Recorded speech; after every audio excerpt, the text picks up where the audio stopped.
Welcome to our audience tonight on Globespan 24/7. A very warm welcome to you, to all our viewers in Guyana and around the world. We are pleased to bring you tonight's program, Dialogue with You. Thanks to Noor Singh of Globespan for making this platform available to us, and of course to Devin Bisu, our technical specialist. This evening, we are extremely honored and privileged to have at the moment 2 outstanding Guyanese. We expect a third one to be on soon to continue our dialogue with you. First, we have Mr. Timothy Jonas, Senior Counsel and Chairman of A New and United Guyana, Ms. Kim Kite, former State Prosecutor, Magistrate, and of course, we all remember her as GCOM Legal Counsel on the election matter, and we were expecting Mr. Sanjeev Dattadin, Member of Parliament. Currently, Parliament is in session, so we hope that when that is over, he will join us this evening. So, Ms. Kite and Mr. Jonas, welcome to dialogue with us on Globespan tonight. Thank you very much, Mr. Sugru. Good to see you again. I know after a long break, you've been staying away from us. Ms. Kite, welcome. Thank you so much for having me. I hope I can make some useful contribution. I'm sure you will. And also with me is my co-host, Dr. Asquith Rose. Dr. Rose, welcome. Dr. Rose? Welcome, Charles, and I hope you're doing fine wherever you are. And welcome, Ms. Kim Kite and Mr. Timothy Jonas. Greetings to the program. All right. I'm still in New York, Doc. When I leave New York, I'll let you know. Tonight, we would like to engage our legal luminaries to discuss our current legal system, justice, and our Constitution. Each one of these topics can take days to discuss. So with the short time we have tonight, we'll ask our guests to condense their answers to our questions so that our audience can hear more from you of the many questions we have for you tonight. I'm aware that it will be difficult to ask attorneys to condense their talk, but I'm appealing to you to make your answers concise as possible. That's my humble request this evening. I don't think we need any formal introduction to our guests. Ms. Kite is well known as a former state attorney, a state prosecutor and magistrate. And as I mentioned, she represented GCOM chair at the election matters after the March election. And of course, Mr. Jonas has been a regular feature on this program, the Monday night and the Wednesday night program. So he is no stranger to our audience tonight. Ladies and gentlemen, I want to ask your first question based on what we're discussing tonight. And the question is our legal system working to the satisfaction of its users? We can start with Kim and then we'll go to SC. In your view. Yes, this is what I'm going to say. Of course, justice delayed can amount in some cases to justice denied. We have a number of delays in our system. I would point that out. So I'll start with the negative in the sense of course, you have persons waiting for some time on remand for their criminal cases to be tried in the High Court. We also have some persons who would have filed civil actions under the old rules, still awaiting hearing dates, trial dates. Obviously, members of the public, they're not satisfied with this, having had to wait perhaps 5 years, 10 years in some cases, before you could actually have a trial date. Having said that, where civil matters are concerned, after 2016, we introduced what is called the, called by a lot of lawyers the new rules. Under these rules, you now have a faster hearing of civil matters. so that once you file actions now under the new rules, you could actually look forward for a speedy hearing date. We've had some issues, obviously, that it's not a perfect system, but I believe it is a system which is working.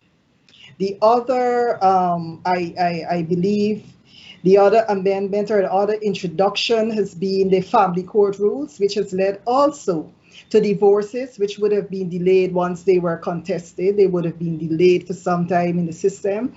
Even those divorces that are contested or defended, as we call it, even those divorces, because of the new family court rules, are being heard in a speedy manner. Division of property, custody hearings, you're having faster hearing, and so those are positive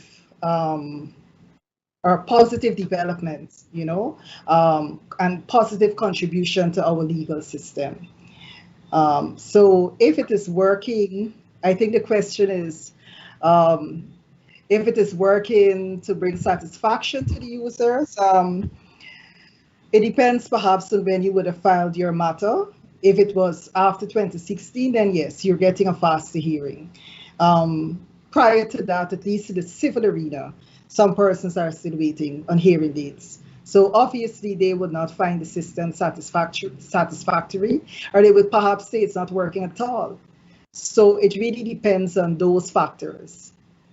And Ms. Kite, before I actually ask you to come on, what do you think might have caused the long delay in those cases? And are they grandfathered in, or, are they transferred over to the new system? What is going on with those old cases? They are being heard. I think in every county, judges are assigned to hear those old cases, and they're being heard.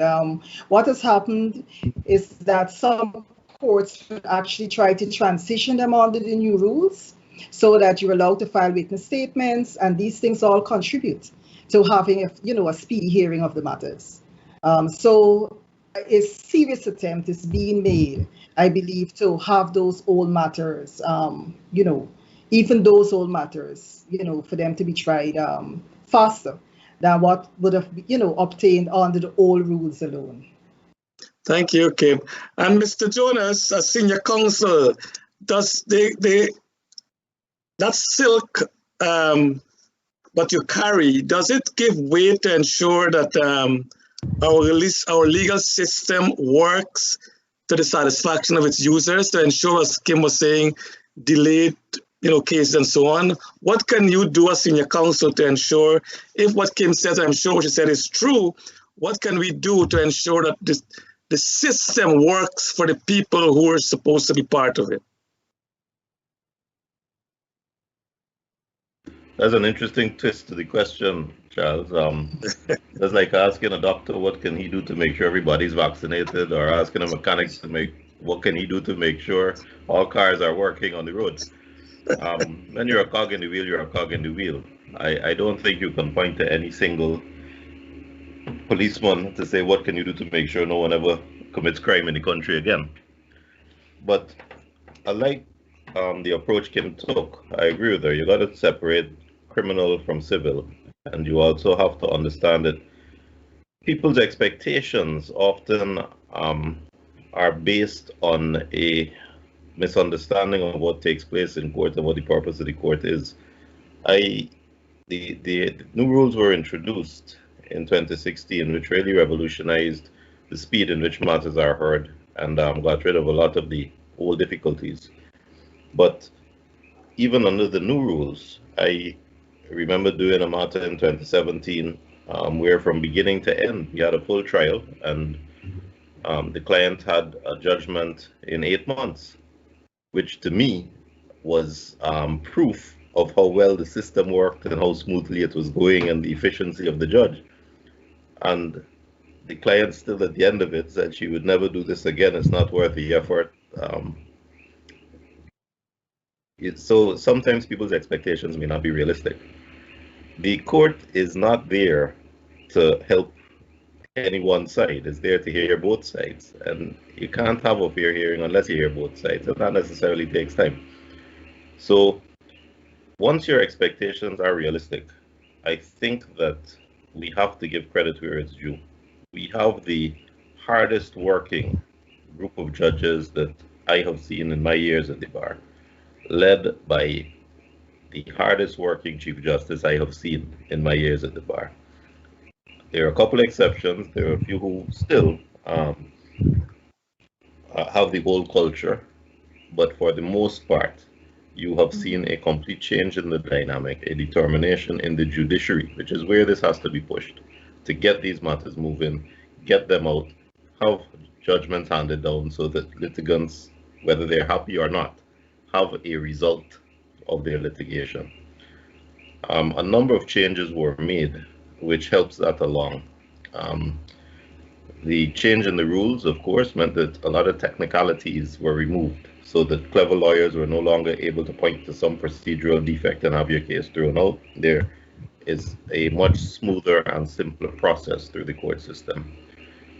Because a matter, once its file goes to a judge and stays with that judge, there's no longer kicking the can down the road for another judge to deal with interminably. It's in the judge's interest to deal with his matter so that it's out of the way, because it doesn't leave his desk until it's out of the way.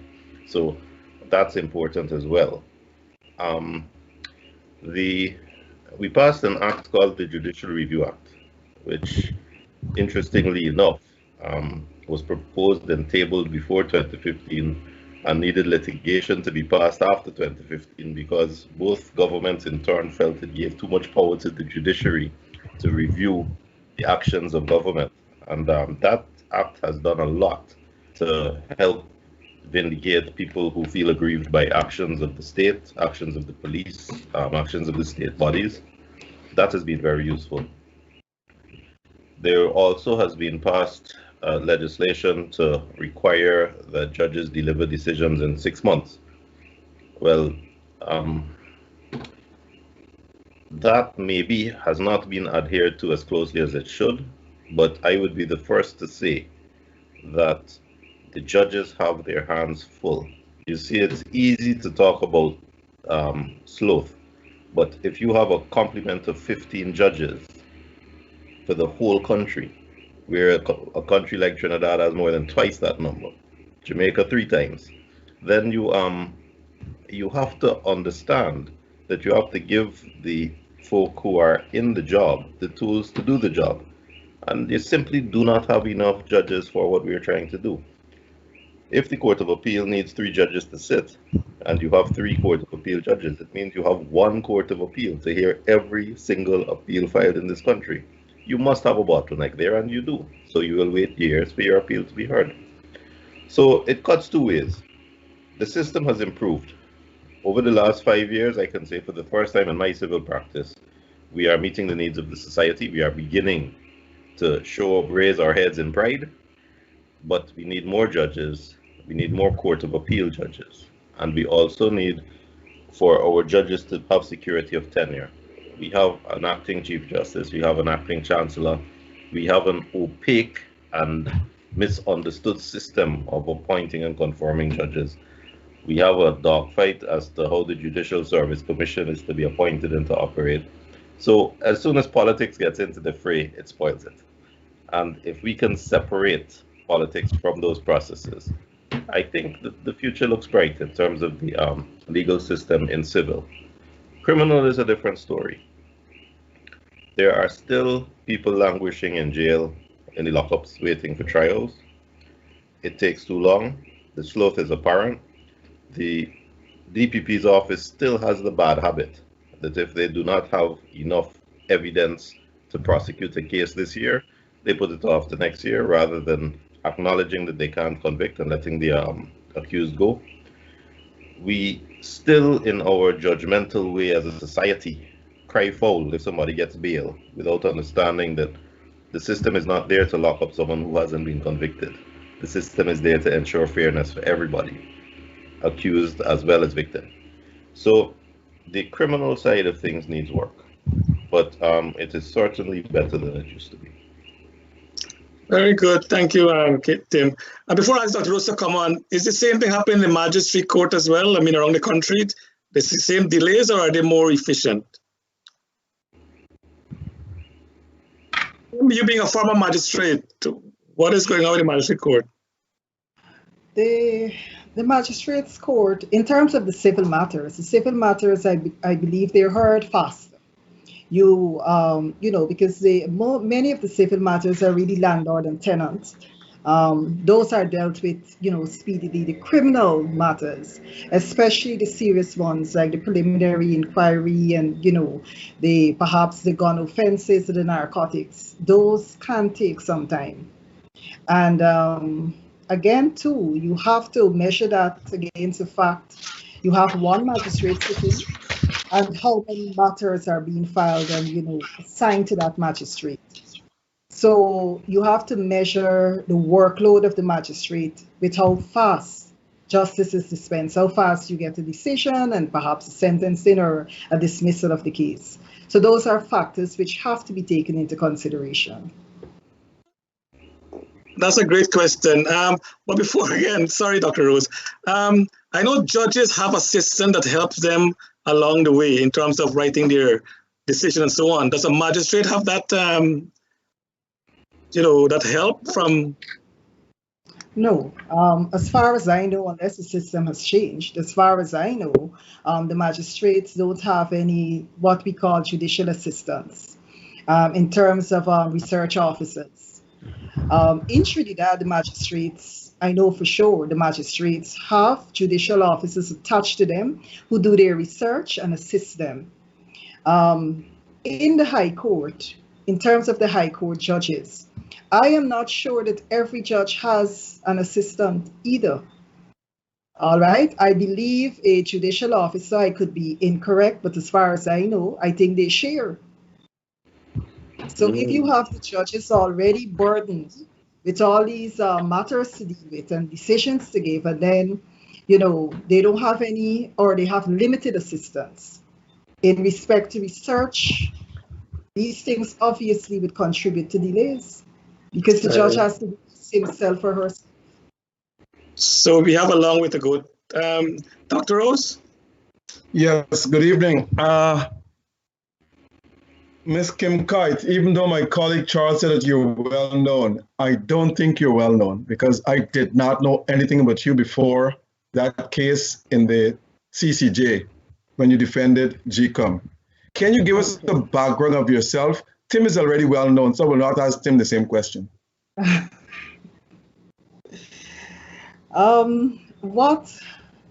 I think your dear co-host did a good job.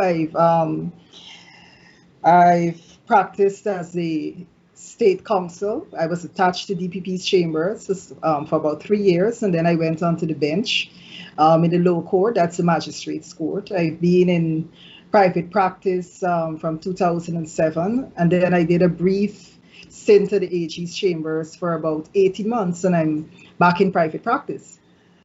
I guess that's about it. Okay, let me get straight to the Supreme Court.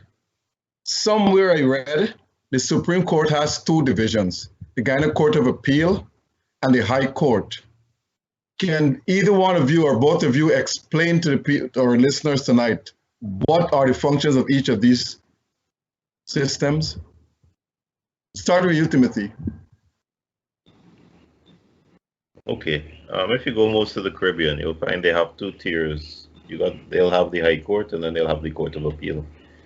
In Guyana, we threw in a second tier, or middle tier. So we have the High Court, then the full court, and then the Court of Appeal.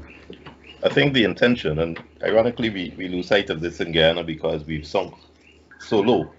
But back when we were one of the more developed countries in the Caribbean and other islanders were coming to Guyana, and things were looking bright, it was recognized that the expanse of commercial activity and the expanse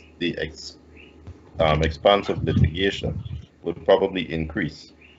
And therefore, a second tier, that full court, was thought necessary as a quicker appeal court where simpler matters could be dealt with. So, for example, there's something called a summary process. If I claim a sum of money against you, it doesn't need a long trial. Either you owe me or you don't owe me. So the evidence tends to be quite simple, can be determined quickly. And if a judge gives us what they call a summary judgment, which is without going into full trial, just looking at the paperwork and saying, no, you owe this money, that kind of quick disposition of a case is appealed to the full court rather than the Court of Appeal.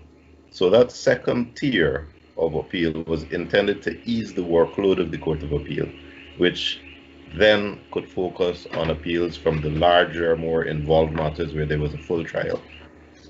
It has worked. What bogged it down for a space was when the full court became the court from which appeals from the magistrates were made. Because, of course, the magistrates, in terms of volume, deal with many more cases. And back in the days before the housing drive, when there were so many landlord and tenant disputes, all appeals where you granted possession against a tenant went to the full court. So the full court became bogged down and became even more slothful than the Court of Appeal. But in terms of a system, to have a full court that deals with appeals on summary, quicker, faster processes is a good thing. And that second tier of appeal is what we use. And as every Guyanese knows now, another one of the reform measures that were taken recently was the inclusion of the CCJ, the Caribbean Court of Justice, which deals with any appeal from the Court of Appeal. So we now have yet another tier of appeal, which essentially replaced the Privy Council that Forbes Burnham got rid of back in 1970. And I think is probably the best development in our judicial system, aside from the reform of the civil procedure rules in 2016, for the reason that it gives us access to an international flavor, an international culture, a group of judges who are have a much wider experience and are accustomed to working in locations which, quite frankly, are more efficient than ours, are more prompt and punctual than ours, and get the work done. And what happened, in fact, is that we were embarrassed by comparison, and we had to lift ourselves up by our bootstraps just to meet the standards that we saw in the CCJ. So along with the change in the civil procedure rules, that has helped the culture of the legal profession in Guyana. Ms. Kite, you want to add anything to that? Yes, I believe the introduction of the CCJ has been perhaps a reformation, you know. It has surely reformed our civil system and the criminal system, because you will notice that persons, even the criminal appeals are being taken there. And, you know, this is a good development for us here in Guyana. Okay. The magistrate courts are the largest in the country, and I'll hold your legal mind strictly to courts until we get to the Constitution. The magistrate courts are the largest in the country, but within the magistrate court system, I was made to understand that there are specialized courts. For example, a criminal court, civil court, family court, commercial court, coroner's court, juvenile court, traffic court, tax court, and drug court. Are all these courts functioning? If not, why? Ms. Kite.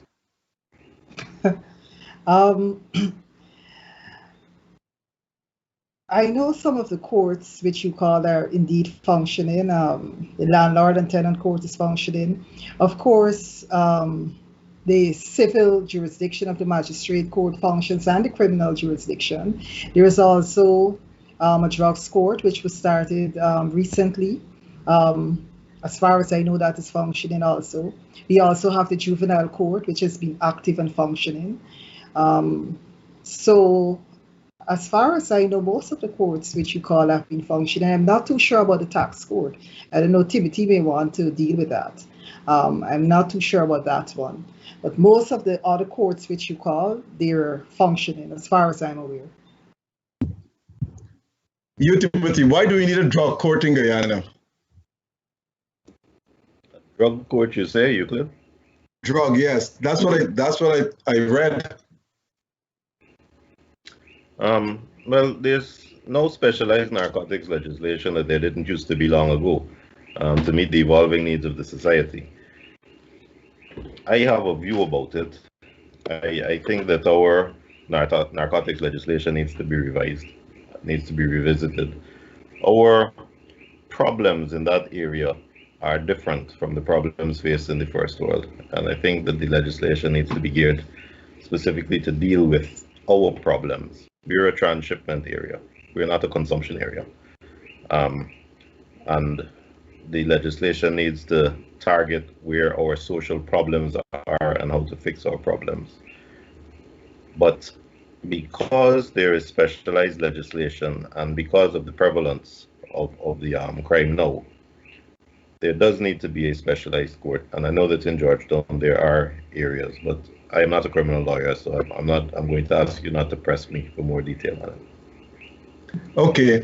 A few weeks ago, President Granger said that the CCJ should not be involved into Guyana's election process because it's an internal process. It should end at the Caribbean Court, the Guyana Court of Appeal. Do you agree or disagree? Mr. Jonas, you first.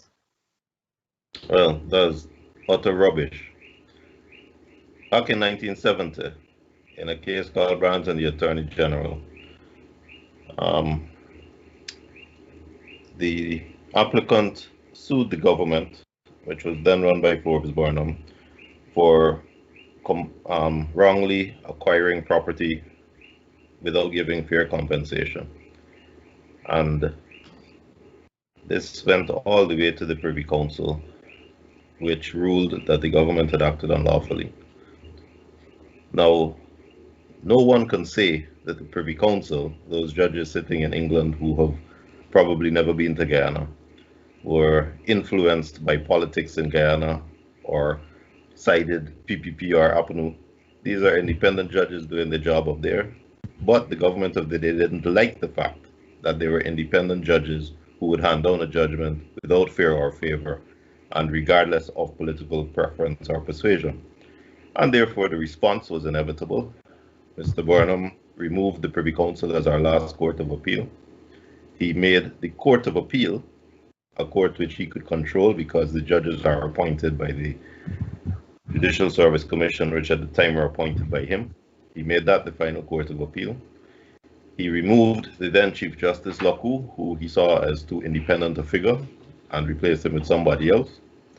And since then, during the 70s, we saw a Court of Appeal, or a final Court of Appeal, that had the Congress Place flag literally flying overhead at the gate.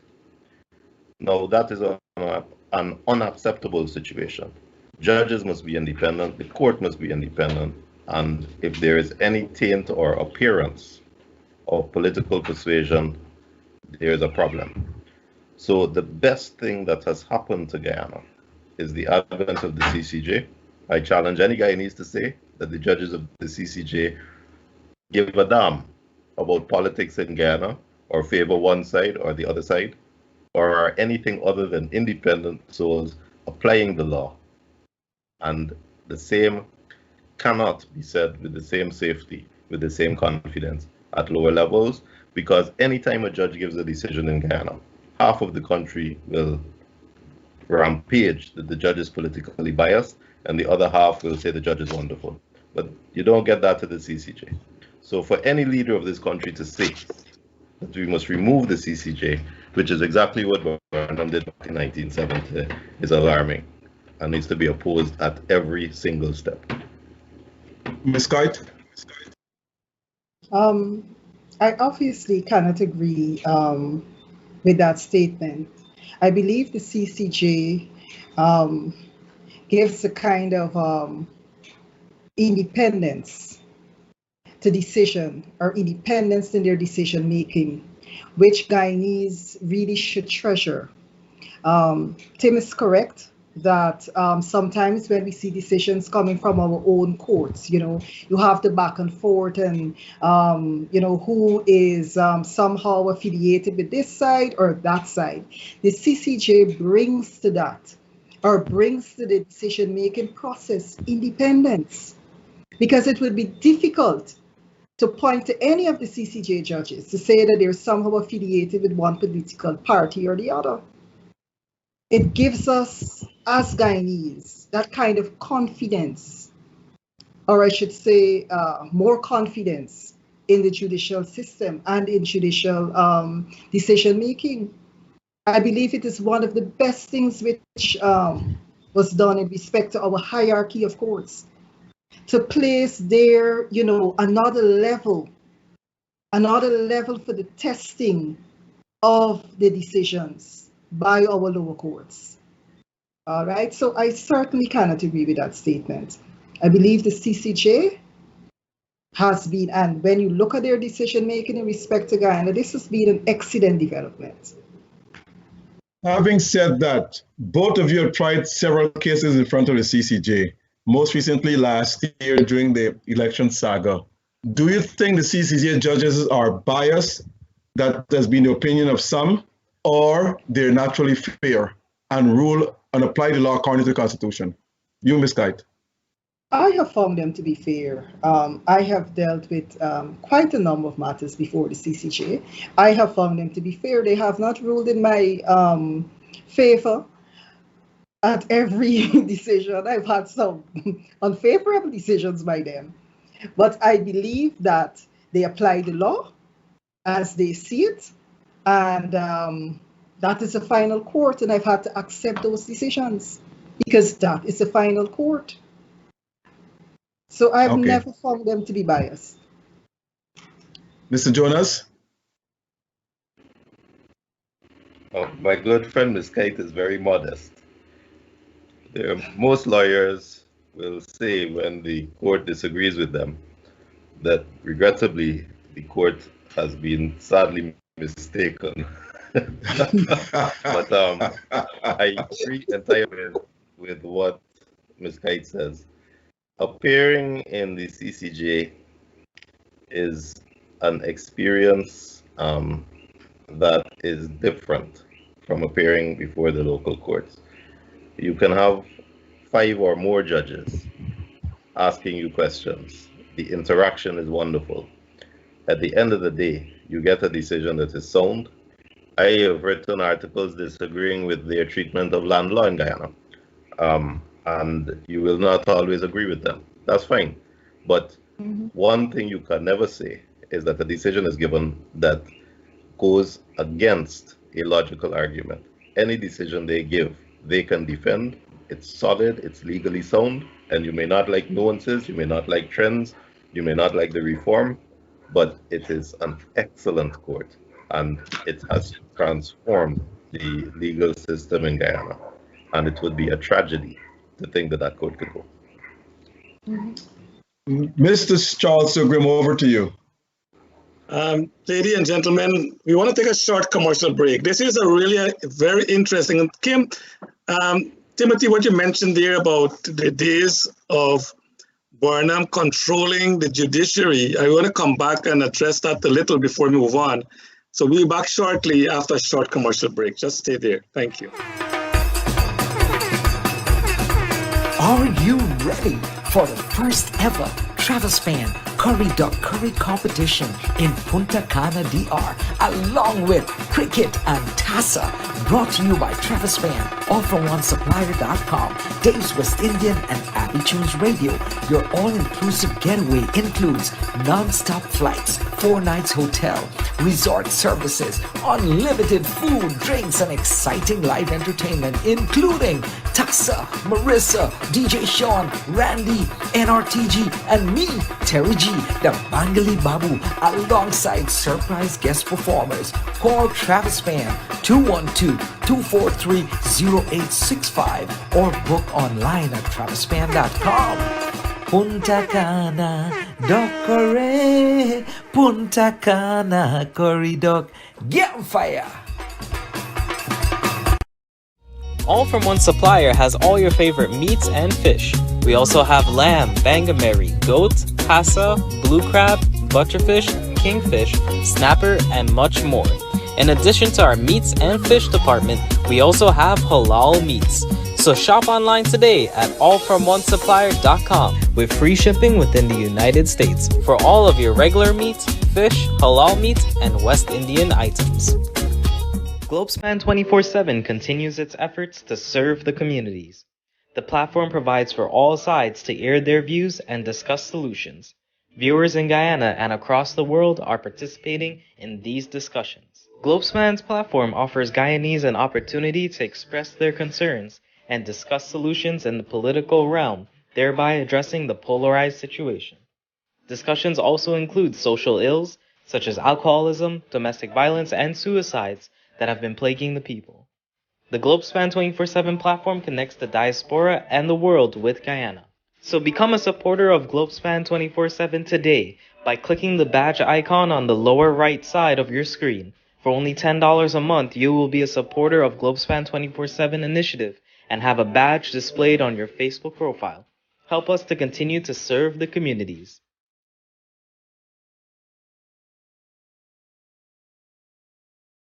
Okay. Welcome back to our audience. We want to thank you for staying on with us as we have two distinguished luminaries in Guyana, Senior Counsel Timothy Jonas, and of course, former magistrate, Ms. Kim Kite. Gentlemen, ladies and gentlemen, before we went off to break, Tim, you had mentioned in the Bornham years that there were judges, well, Bornham appointed judges, and in some cases, on political issues, they rule, of course, in favor of the PNC. But overall, were those judges outstanding judges as well? Well, Charles, I think you misquoted me there. I don't think if you check back the recording, you'll see either that I said Bornham appointed judges or that they gave political decisions. I don't think I said either of those things. No, that's my statement to you. But if that's your contribution, all right. What I will say is that the judiciary in Guyana has always been intellectually at the top of the Caribbean. We got bogged down in a few issues. We got bogged down because of the sloth in the system, and unfortunately, the judiciary were not astute to push the system so that we had the backlogs which required the change in 2016.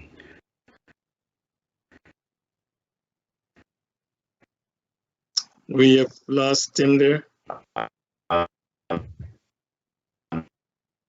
Tim, you're Devin?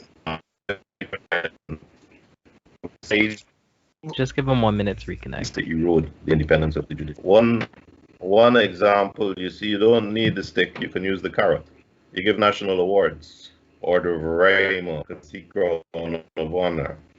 You give duty-free concessions and show first. You have, besides national awards, you have national events and perks and that kind of thing. So there are ways to induce friendliness, and then there are ways to threaten. We had a situation years ago, for 2015, when we had to force the government of the day to confirm 2 judges into their position. They were acting judges. An acting judge is a person who's at risk. He can be fired at any time. And if a judge doesn't have security of tenure, then he is more susceptible to influence. You cannot have acting positions in the judiciary. And yet, as you know, we have had acting chancellors and acting chief justices for 20 years now.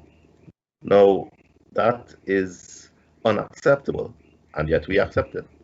And we'll come to that. I'm glad you cleared that up with me, Tim, but let me get into this question now. And I want to ask both of you, what would you consider the most serious problem facing the country? And if you had the resource available to you, what would you have done to solve that problem if there is a problem? Ms. Kite, can we start with you?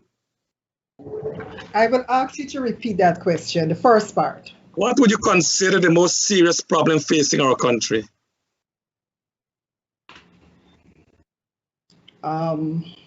And this would be in terms of whether it's legal, political, social, whatever it is.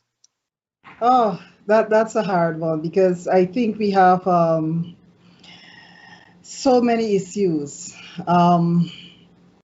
So what I would consider to be the most serious one.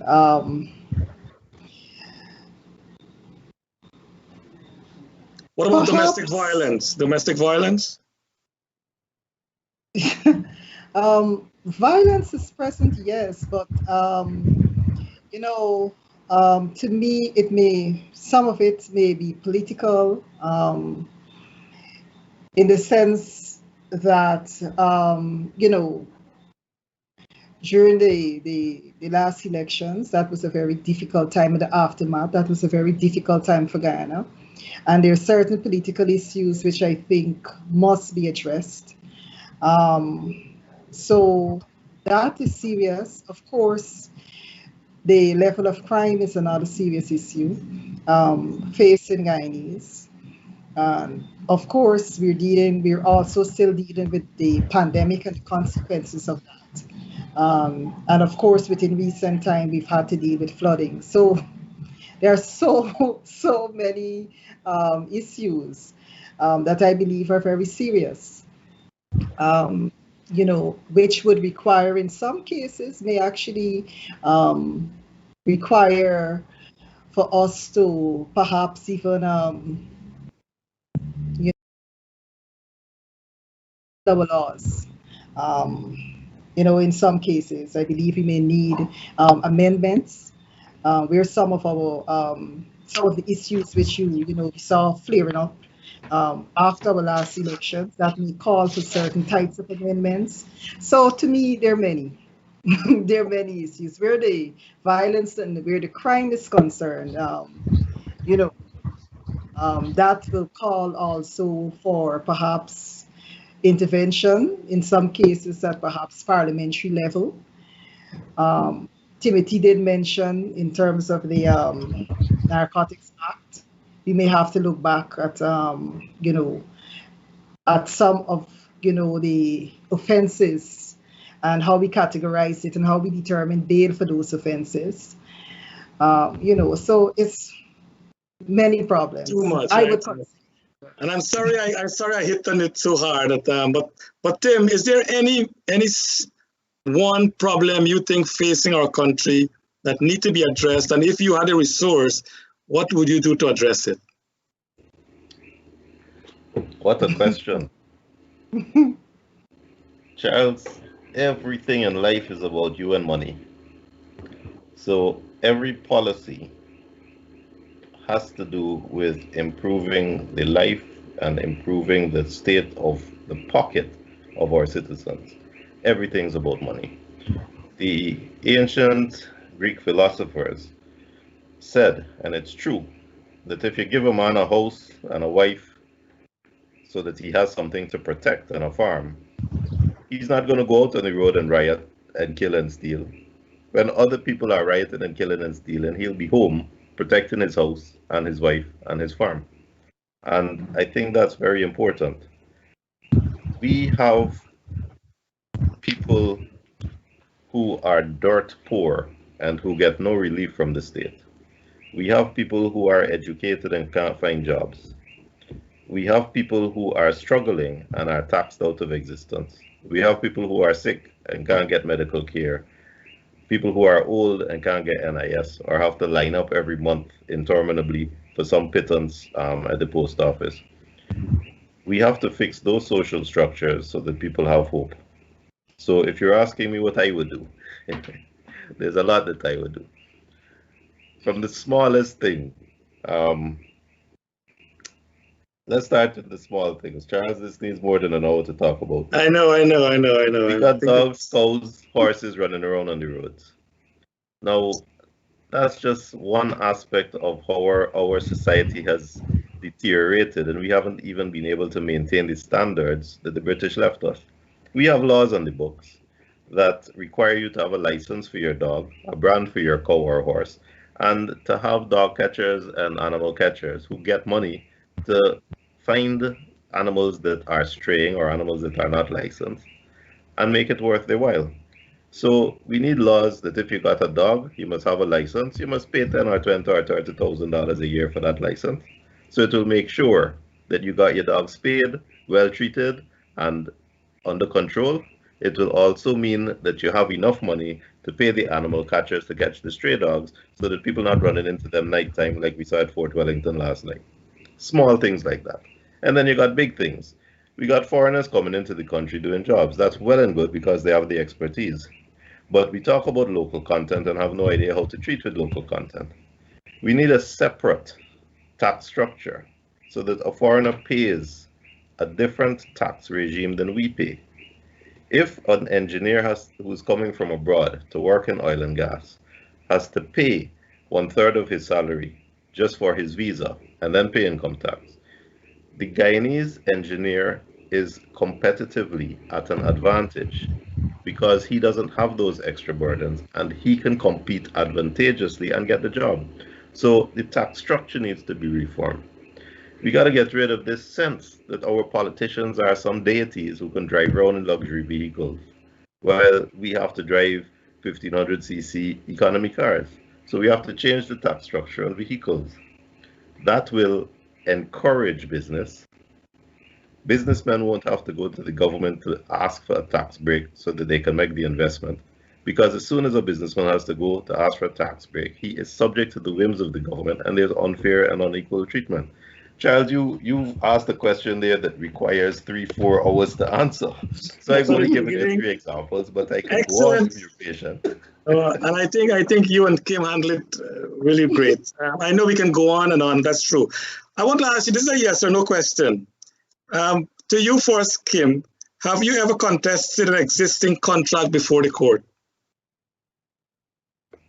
Have you contested an existing contract before the court? Yes. Yes. Mr. Jonas?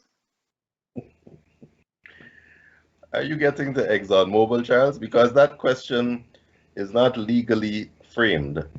When you say contest a contract, are you saying the contract doesn't exist? Or no, the contract is signed. The contract is signed between. No, the contract is signed between 2 parties, and you contest with one of the parties. And the answer is yes. Okay, and just very clever, Tim. That is very true. I'm coming to that into that, because there are several debates that a production sharing agreement with Exxon and his partners and the government is a really flawed contract. In the legal terminology, and both of you are astute lawyers, it speaks of contract that is one-sided. Its legal term is called unconscionable agreement. And both of you are unfavorable because terms are outrageous. Does this give us the legal ground to terminate the contract with Exxon? I know Tim mentioned this earlier, that contracts are, need to be kept, but we know every day in the courts, contracts are contested. Is this contract unconscionable to the Guyanese people? Kim? That's an extremely difficult question. Why I say it's difficult? For a number of reasons. I don't like to comment on things where, I haven't, for example, I haven't read the entire contract. I'll be frank with you. I haven't. And for me to comment on it, obviously I'll be commenting from some of the excerpts I've seen in the newspapers and other persons commenting. If some of those comments are true, then of course,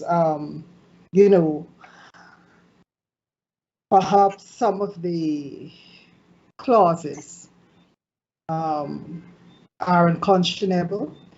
If that is so, then they could very well form a ground for it to be contested. But then again, I'm saying this against a background where I haven't studied this contract. So I would be in a much better position, if perhaps I study it. But you have to bear the contract. I haven't, I haven't studied the contract. But of course, I think,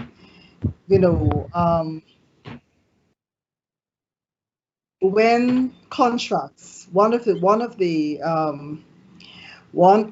disadvantages or one of the issues, perhaps, if we attempt to challenge that contract, obviously there are certain factors which the court would have to consider.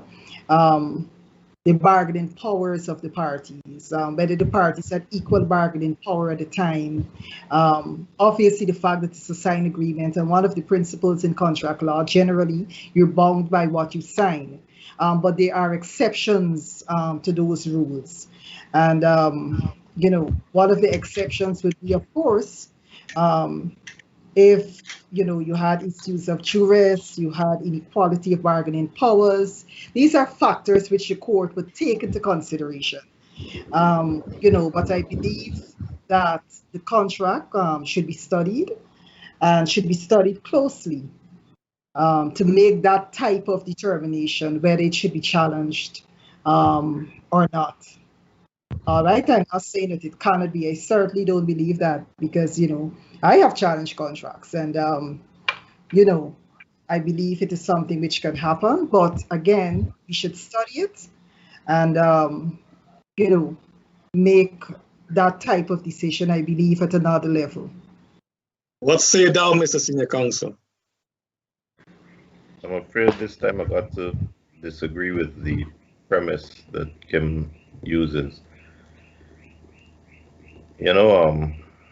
There is a principle in contract law that a minor, a child, can't be bound by a contract. So if you sign up a contract with a child and the child does not comply with the terms of the contract and you sue, the court will say that a child can't be bound by the contract. And that is clearly just and fair because an adult can easily take advantage of a child.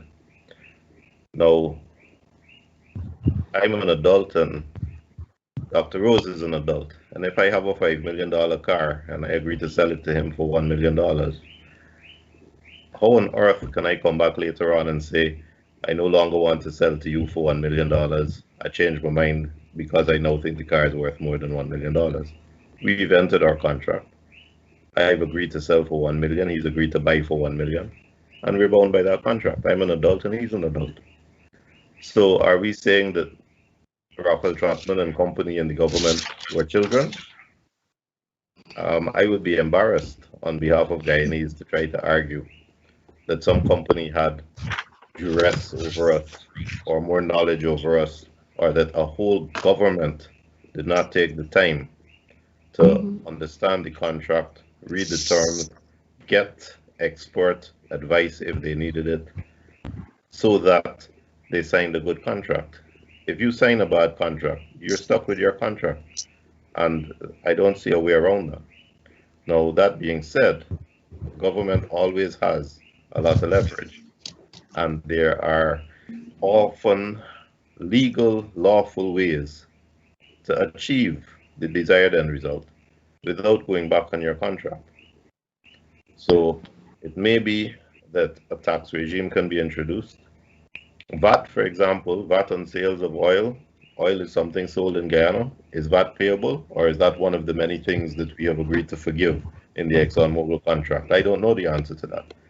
But there are so many tools in the arsenal of the government of any country to achieve a fair result without chasing away the other investors who are looking to see how you are dealing with this main investor, because that's also a consideration. We have a bad reputation as a country for how we deal with our foreign investors. And we have the whole country, many of whom have not read the contract, have not understood why we signed a bad contract, clamoring to say we got to get rid of this thing without understanding the deeper repercussions of that kind of arbitrary talk. So you are not a child, you signed a contract. See what the terms are, honor the terms, and then see how you can achieve the end result without breaching your contract and without running afoul of your obligation. We signed a bad contract. We need to blame our leaders, because our leaders were adults that we put there to look after our interests, and they manifestly failed to do so. But we can't blame the other people who were negotiated to get the best deal they could get. That's their job. I want to be devil's advocate now. A contract also is not enforceable if the one party is impaired or the other party but you know the word in Guyana we call drunk. These guys were drunk with power. They signed a contract that is unconscionable. I know those are not, I don't think we can prove that in court, but I think, as you rightly said, my point to you now, Tim, is that having seen what we did in the past, should all contracts for exploration and for these huge contracts first be approved by Parliament, and we're getting now into the new constitution, should the Parliament first have a yes or no vote on any contract signed with foreigners? What should that be in our new, should that be part of our new constitution? Kim, we can start with you.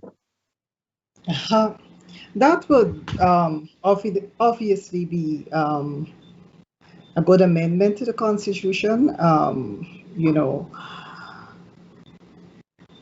But I think going back to the contract, I think it has opened our eyes as Guyanese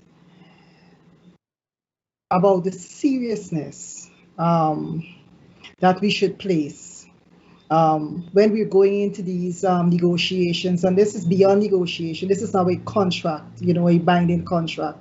And as I said, it's difficult when you sign these agreements to really get out of them.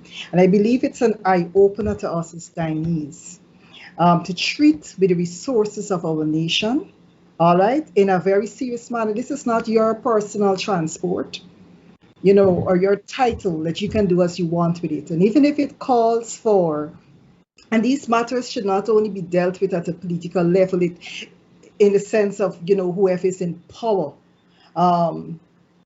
something as serious as our resources, parties should be called in the sense of, you know, technical persons, excellent contract lawyers, to review these things, because at the end of the day, you are binding a country.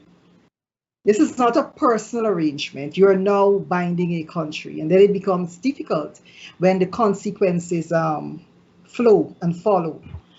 Because I think one of the things that Timothy and I can agree on is the fact that it would be difficult to escape the consequences of, you know, a signed agreement. There may be escape routes, but it would be extremely difficult.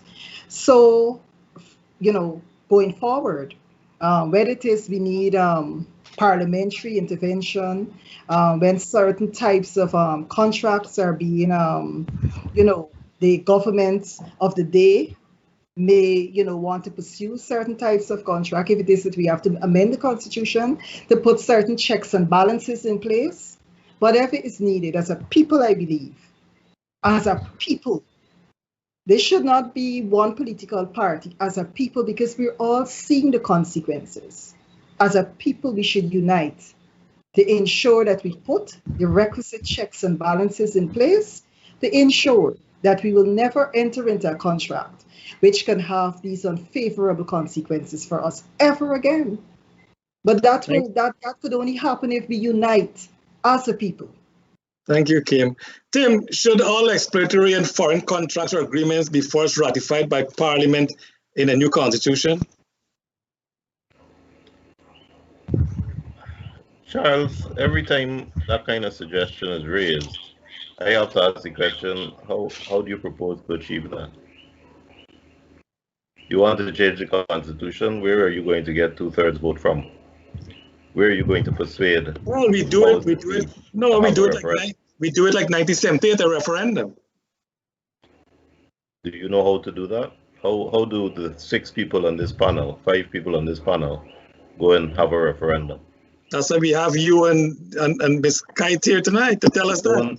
You don't do it unless the powers that be decide to do it.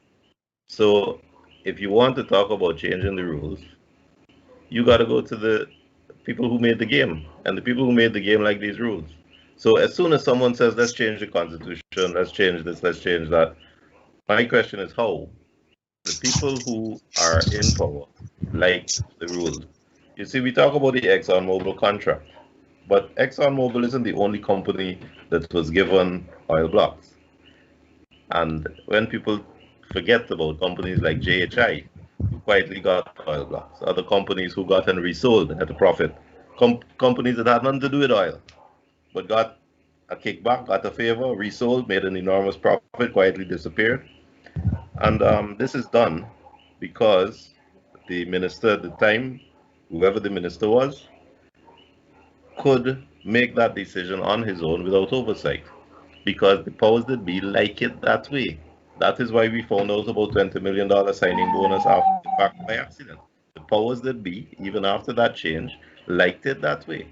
So who in this forum is going to call a referendum, and who in this forum is going to procure a 2/3 change of the rules, a 2/3 majority so we can change the rules? If we're trying to talk about that, then we're tilting at windmills. We got to have some achievable targets. And you've hit the nail on the head there, Tim, because the coalition in 2015 campaigned that there will be constitutional reform. We know where that went. Nothing, nada. The PP campaign in 2020 that there will be constitutional reform.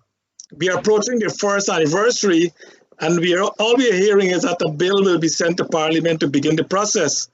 So my question to you before Dr. Rose comes in, do you think we will have, I know you answered the question just now, Kim, but maybe Ms. Kite can answer the question.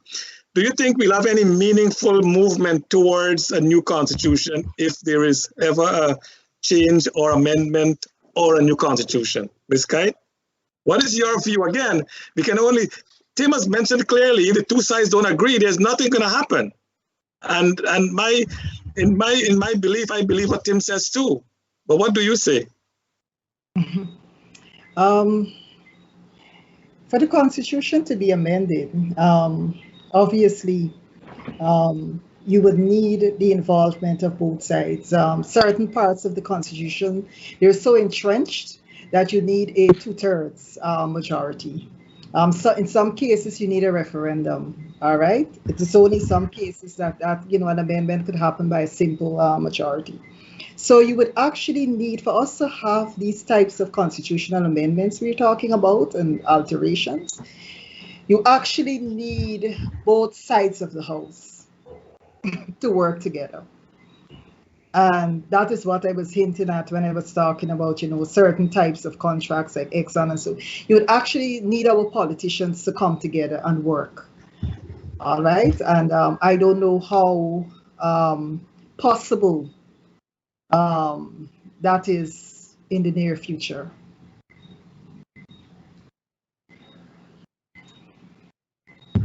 You're muted, Charles. Yes, sorry. Tim, you want to expand, or you said enough of that? I think we have very specific examples of why the two sides will never agree to anything meaningful. The last time there was constitutional reform, it was because there was protests in the street, the economy had closed down, and the parties were forced to it.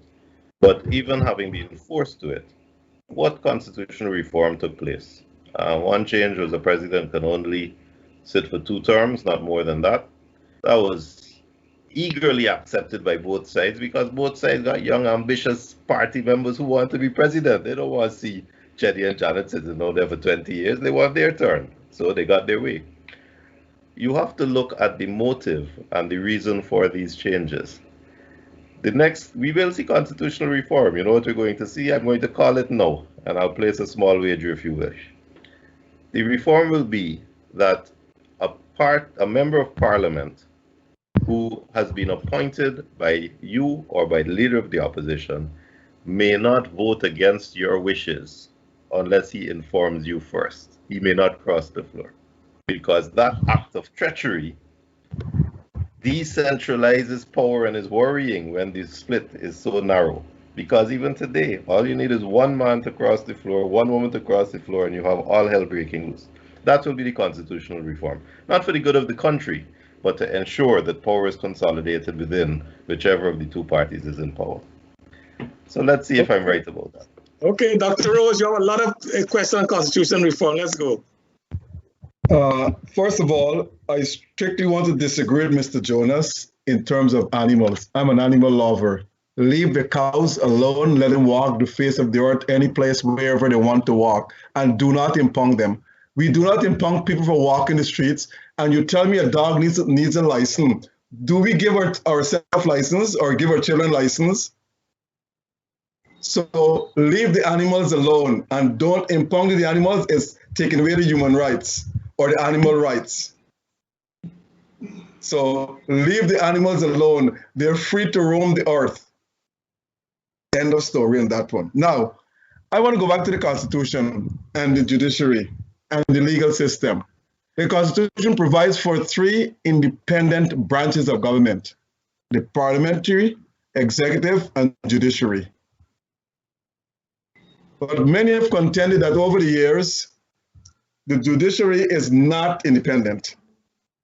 There's been judicial intervention or interference by governments. Ms. Kite, do you agree with that statement? Let us be frank. A lot of times when persons make these contentions, they make these contentions when a decision may not be in their favor. All right? Sometimes persons, they make these comments without any proof, without any, corroborative evidence. So I can't agree with such a bald statement. Perhaps in some cases it has happened, but that is why we have decisions being tested at different levels. And that acts as a safeguard. The magistrate's decision is tested, the judge's decision is tested, either at the Court of Appeal or at the CCJ level. These things act as judicial safeguards. So in the event that someone was influenced, you still have the appellate process upon which you can rely, to have an independent court. If you feel that the court which heard your case wasn't independent, an independent court review that decision. But a lot of times, Dr. Rose, you would see people making these statements in the press, but then you have to ask yourself, do they have the requisite evidence to support what they're saying? So we have to be a little cautious about, some of these statements. But again, the system doesn't leave you like that. So that if you have the proof and you feel strongly that your matter was not dealt with in an impartial manner, then of course, test it. I always encourage persons, if you feel you have a strong case upon which you can appeal it. Appeal it. Another court may have a different view, and these are the safeguards which I think, we have in place. Mr. Jonas, I'll give you a different question, and Ms. Kite, you can come in after. Looking at the racial divide in the country, presidents appoint justices, chief justices, and chancellors, and so forth.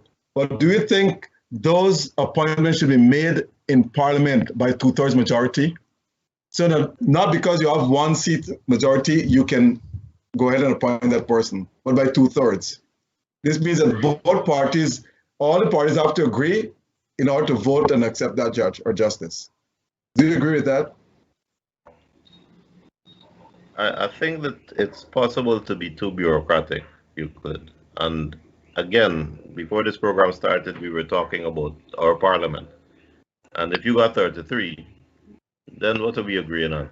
I might as well stay home.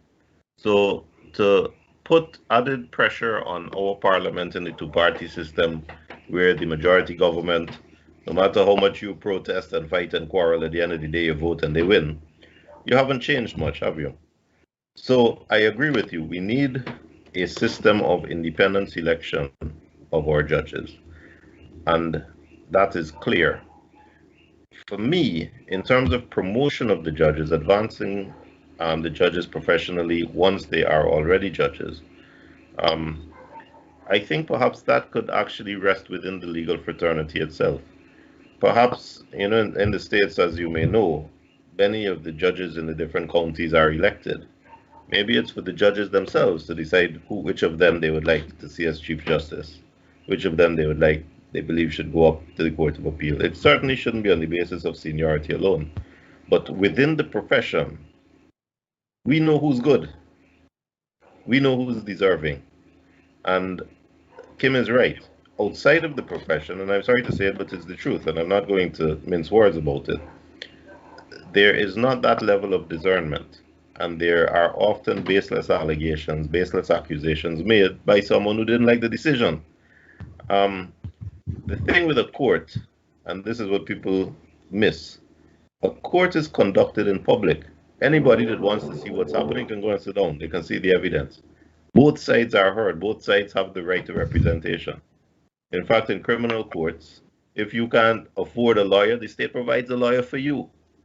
It's hard to make an accusation of unfairness, of secrecy, of arbitrariness in a situation where both sides can be heard. The entire public can sit down and watch what's going on, and then both sides can be represented. If our elections were like that, were that transparent, they wouldn't have lasted 5 months. So we should be careful about casual criticism of the judiciary. But certainly once the method of appointment is fair, we could leave a lot more of that process within the legal fraternity itself. I would like to see that. Ms. Kite? I certainly agree. We can indeed review the process for election of judges, and even the how or the manner how we choose our Chief Justice and the judges for appellate level. I believe that system can indeed be reviewed, and perhaps better systems put in place for that. Both of you alluded to this before. For the past 23 years, not a single Chief Justice or a Chancellor has been confirmed in the court. They've always been acting. Why? Well, Euclid, that is one of the wonderful changes that was made with the constitutional reform back in 2001. You see, we talk about constitutional reform and we lose sight of the fact that the politicians negotiate these changes for their own ends, for their own means. Neither side wanted to lose control of that power of appointment of the judiciary. So one of the amendments, one of the reforms, was that instead of just consulting with the opposition, the president couldn't appoint those two officers unless he had the agreement. So he never got the agreement. And there hasn't been agreement on the subject for 20 years. Yeah. As long as you have political interference in the judiciary or in the legislature, you will have a mess. And in Guyana, we have a mess because the politicians have centralized the power and they're not letting go. Ms. Kite? Yeah, it is the very reform which we were talking about, which brought about that change to the Constitution. So now there has to be agreement. I don't know how we're going to have that, unless there is serious consultations and discussion, and our leaders actually plan, to ensure that they would not allow this type of situation, which is, I don't have the words to describe how, unsatisfactory this is to the members of this society, that we only have these two officers acting appointments for as long as very, very long. And this is something which I believe the politicians should try to sit down together and deal with. All right? Okay. I had this question prepared for Mr. Datadin, but I think I can ask both of you. And I have individual questions for all of you as well.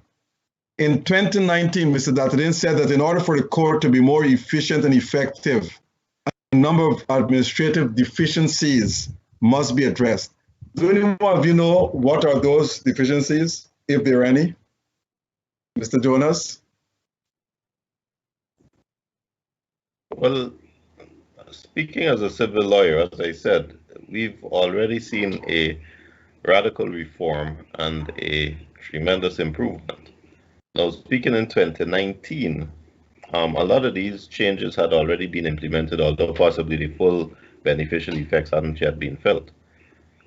But for me, the ones that I mentioned, the change in the civil procedure rules, the introduction of the Judicial Review Act, the introduction of the CCJ as the final court of appeal, those were of fundamental importance. And what we need now is a larger complement of judges, both in the High Court and in the Court of Appeal. Ms. Kite? I'm sorry Mr. Dattadin is not here to perhaps expand on exactly what he was referring to. But you know, as I've said earlier, we've seen some improvements within recent years. Obviously, I believe we still have a far way to go. You know, some issues still remain, even with filing in the registries. Sometimes the length of time that you actually have to wait to have, you know, an estate grant typed up. Simple issues like that. These are things I believe that we can improve and work on. But we have seen, the fact is, we have seen improvements within recent, from 2016 to now, we have seen quite a number of improvements. And I really compliment the judges and the staff, you know, because they have had to adjust to change also. And, you know, and lawyers and litigants, we're all adjusting to changes. And, you know, we have seen improvements. A 2009 law gave judges 120 days to hand down their decisions. But in most cases to date, most justices or judges have not complied with that statutory law. And there's been no consequences. What do you think? Mr. Jonas. Okay, Ms. Kite, go. I was about to say that obviously that is not an acceptable state of play for any litigant. Let me start off by saying that it is not acceptable, it is unacceptable. Persons want to know after their matter has been tried and within at least a reasonable amount of time, at least within the time provided by the Act, you know, a decision should be received. But again, you have to juxtapose that. You have to measure that against certain factors. Like one, what type of support does a particular judge have in place? Does that judge, is there any judicial officer attached to the judge, any judicial assistant, any research officer attached to the judge to assist them with their research? Are those, you know, systems in place? How many audits, you know, the particular judge may be dealing with at the same time? And then we have a system in Guyana. We don't really have specialized courts like that. A lot of these judges are doing both civil and criminal. So they may finish their civil, you know, period. It might be for a quarter. And then they leave it, they've heard all the, you know, evidence from 20, perhaps 30 different cases. And then they're thrown into the criminal assizes. All right, so they now have to take their focus away from that, deal with the criminal matters. When are they writing these decisions? So, you know, these are some of the issues I believe that we have to balance or we have to weigh and consider when we are looking at this issue of how soon after decisions come out from our judges. I believe, you know, we have to be fair and we have to take all those issues into consideration. Mr. Jonas, there's a question for you. In April 2020, you were appointed a senior counsel along with Jamila Ali, Roysdale Ford, Marceline Bacchus, Stanley Moore, and you filed a court order to squash the senior counsel appointment made by President Granger. The matter was tried and the court ruled against you. But do you honestly believe that senior counsel should not be appointed by a president or by the judiciary and the bar? I didn't expect that question, and I'm glad you've asked it, because I haven't really had an opportunity to explain what that was about, and I find that a lot of people have accidentally and some deliberately misconstrued it. Here's the thing. As you know, I always advocate for decentralization of power. We've just talked about political influence on the judges, politicians being able to give judges honors and perks and that kind of thing, or to withhold perks by not confirming them in office. Any power that the politicians have over the legal fraternity is a bad thing. I want to say it again. Any power that the politicians have over the legal fraternity, judges and lawyers, is a bad thing. So when Granger demonstrated that he was just as bad and probably worse than all his predecessors in terms of determination to interfere where he shouldn't, I took the step and I deliberately waited until I had been appointed and then disappointed, as you know. So I didn't want to do it when someone else was involved. I wanted to do it when I was involved. To go to court, to say to the court, shouldn't this process be within the province of the judiciary rather than in the province of the politicians? We have experience, and we just spoke about politicians trying to appoint friendly judges and favor friendly judges. But isn't it just as dangerous for politicians to have that carrot over lawyers, to elevate friendly lawyers and disappoint unfriendly lawyers, so that the whole system is corrupted? And the purpose of my action was not to threaten anyone or to undermine anyone. The purpose of my action was to give the court an opportunity to say, this is the province of the judiciary and the judges have the power, and it is the decision of the judges on the appointment of senior counsel that has the legal effect. I was disappointed with the outcome, but I can tell you that one of the reasons I have abstained from criticizing President Irfan Ali too loudly is that when he called me to ask me, Granger having done what he did, if I would accept Silk, I told him no, not until that case was decided, because my case was pending before the court on the question of whether it is the judiciary or the politicians who have the power of appointment. And I could not accept from him, a politician, when I was contesting that it needed to be from the judiciary.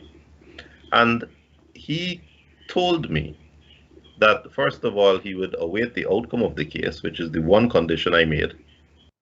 And second, that he wouldn't do anything else until the case was decided. So that he also said that he would get the approval of the judiciary, because the second condition I gave him was that the judges got to approve my appointment. And he was true to his word. He called me back to say that the judiciary had agreed and approved my appointment, and for me that was a personal condition. I don't know about anybody else, but the judges got to say it, and they did. And then he waited for the outcome of the case, and I in turn told him that whatever the outcome of the case was, once those conditions were met, I would turn up and I would accept the appointment. He demonstrated he was gracious, he demonstrated he was true to his word, and although I do not support his party, I give him credit for that. And I, in turn, had to honor my word and do what I did. So it was about trying to remove the power of politicians from the legal fraternity. And I was disappointed with the decision, but I kept my word and I abided by it. Ms. Kai, this question is for you. You said in 2001, my country has always been a priority for me. And this was instilled in me as a student at the President's College. You have 2 master's degrees, one in criminology and the other in criminal justice.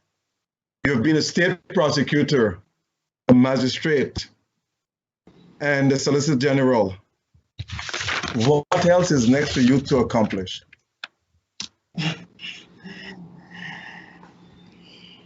That is a difficult question. It may appear as an easy one. It's difficult because I believe, I'm looking towards a bright future. You can tell me you want to be the Chief Justice? Yeah. I'm looking, perhaps what I want, Dr. Rose, is to have a PhD like you. That is all I'll say.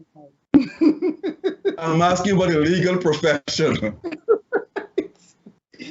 I like what I do. Every lawyer has aspirations to become senior counsel. I'll say like what I do, perhaps expand what I do. And obviously, I'm working too and getting where you are academically. So those are some of my projections for the future. I should also say you're also a lecturer at UG. So I'm saying to you, legalistically, along the legal lines, what else you need to achieve? Timothy, you want to help me out? I have no, if it is you're thinking about the bench, I have no aspiration right now to go on the bench. So that what I would want, though, I believe in service. I believe in service to Guyanese, and that is something, as you pointed out, I believe that I received that kind of teaching and discipline since at President's College. And what I would want is serve Guyanese even more. I have a practice in Berbice, I have one in Georgetown. I try to serve the students at the University of Guyana also. And what I would want is perhaps expand the manner and the way in which, I try to serve my people. Charles, over to you. I know now that Ms. Kai don't want to answer the question, but that's okay. The discussion is going on so beautifully. Time is running out on us. I agree with Tim when he talk about, I think the judiciary, the legal mind should elect their leaders, whether it's the Chief Justice, the Chancellor, and so on. Because I think the Medical Council in Guyana has that formula that the doctors vote to elect the Medical Council, and the council runs the affairs of the doctors in Guyana. So I think in that context, I think, Tim, you're on ball. Quickly, I know we have very limited time, and we talk about the Constitution, but let's forget about the parties supporting or not supporting. If there is one article in the Constitution that you would like to change, what would that article be? Tim, we can go with you first. People like to talk about constitutional reform and that kind of thing in vague and abstract terms. I'll tell you, for me, for the most part, although it's too bulky and unwieldy and has a lot of feel-good clauses that don't have legal effect, the changes I would make are not as substantial as many might believe. But one change I certainly would make would be to ensure that when you run for parliament, you are appointed by the people in your constituency, so you're answerable directly to them, rather than appointed by the leader of your party. There needs to be direct accountability to get rid of that abject obedience to the leader and king at the top of the party. That takes away independence, it takes away free will, it centralizes power, it encourages corruption. So for me, the one change I would make is to restore a system where you appoint your members of parliament directly, rather than allowing the leader of the party list to do so. And before Ms. Kite answer her question, does that mean that the person must have 50% and more of the vote in that constituent, or it doesn't matter what percent you get? If you get the most vote in the election, you win the seat? To me, it shouldn't matter. Once you get the most votes, you win the seat. Okay, Ms. Kite, which article would you change if you had to change one? I would go straight to the methodology in terms of how the Chief Justice and the Chancellor, how those offices are appointed. I would go straight for that. If I could change that tonight, I would do that. Beautiful. Should we have a unicameral system parliament as we have now, or should it be a bicameral parliament? Ms. Kite? I don't understand those fancy expressions. You want to use simpler language so everyone can understand, including your listeners? Ms. Kite can break it down. Should we have a single system as we have now, or like the one in the US where there's two layers of parliament? It means a parliament, a member of parliament, and a senate. Something like that. Yeah, close to what we have in they have in the US. Jamaica has that too. Yeah, I don't know. I don't want to readily say that is the direction we should go in, because obviously you have to review, consequences, advantages, disadvantages. But perhaps it is an issue which we could, look at and perhaps put to the people. To me, some of these changes and some of these, you need wide consultation, even if not necessarily a referendum, but at least wide consultation. So that is an issue which can be put to the people too. Okay. Tim, should we have a non-executive president with an executive prime minister? I think that the larger question is exactly what we're talking about, simplicity. So you asked about two houses. You got that in the States. You got Senate and Congress. I think they do the same thing in Barbados and some of the islands. Look, we got 700,000 people. We're small. We need simplicity. We need a small government that every man on the road understands. Right now, average man on the road doesn't understand the system by which the mayor of Georgetown is elected. He doesn't understand why it is that the person who sits as representative of Linden doesn't even live in Linden and is not answerable to the people of Linden. We have to simplify this thing, and there's no excuse for not simplifying it because we're not 300 million people, we're 700,000. So we need one House of Parliament. It doesn't need to have 65 people, it could have half that number. But they need to be appointed on a constituency system so that they're directly answerable to their people and not answerable to the great leader. And once you do that, it doesn't matter if you have an executive president. Okay, point taken. Should we remove the power of the president to appoint constitutional bodies? Definitely. Every single statutory body, every single constitutional body should be appointed by both sides having a say and a third group, whatever that third group is, having the swing vote. Now, we have to avoid fallacies and we have to avoid giving pretty labels to groups and pretending that they're independent. People talk about the Private Sector Commission. Historically, the Private Sector Commission has not been independent, it has been biased one way. So to say two sides and enter in the Private Sector Commission doesn't work. People talk about the trade unions, but each of the trade unions has been biased one way or another.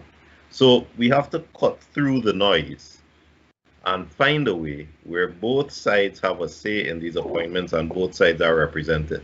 Or else we will have more oil blocks being sold without anybody knowing. We will have more house lots given away without anybody knowing. We will have more signing bonuses without anybody knowing. Both sides got to be there throughout. Thank you, Tim. We're running out of time, Ms. Kite. Do you propose that the format of the Elections Commission be changed? Okay, now the Election Commission has many issues. Format in respect of, because there are many issues. Which particular format you're talking about? Well, let's talk about the body that governs the commission, the Elections Commission itself, the commissioners and the chairman. No, I think the Constitution, I believe, is very clear as to how that body should work. No, I know. Do you think that should be changed? Do you think the format should change? No, the only thing that could be changed is based to ensure persons do what they're supposed to do. Ensure that persons act, in a professional manner in the dispensation of their duties. Those are perhaps, the framers didn't think that they would need to put rules and, in place for things like that. But in terms of changing, that type of change may be required. Ms. Kite, we can go on. Discussion is really interesting, Mr. Jonas, but we have to call it today. Dr. Rose, anything before we close? Yes, I want to say, for a memorable, pleasurable dining out, visit the Nest restaurant. Yesterday, myself, Charles, and a few other friends, we were there. And believe it or not, we spent 6 hours there. We did not want to leave. So I'm inviting all of you, our viewers, to visit the Nest restaurant located at 125 17101 Avenue in South Richmond Hill. For reservation or takeout, you can call 718-847-4035. That's 718-847-4035.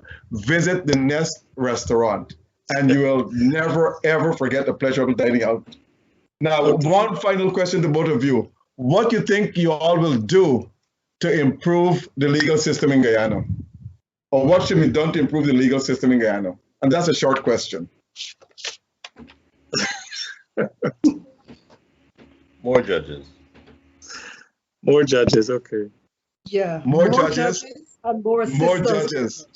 And Okay. more assistants for them. Okay, and to you, Timothy and Miss Kite, I think that Rose is inviting you to come to New York. Call him and he will take you to the next restaurant. The next restaurant. But I hope you come along I'll to remember judge. that. Dr. Rose, I'll remember that. Great. All right, Tim and Kim, I really want to thank both of you for being here tonight. And there's so many other questions, but of course, time has run out on us. We want to thank you so much for spending an evening with us, to Dr. Rose, to our audience out there.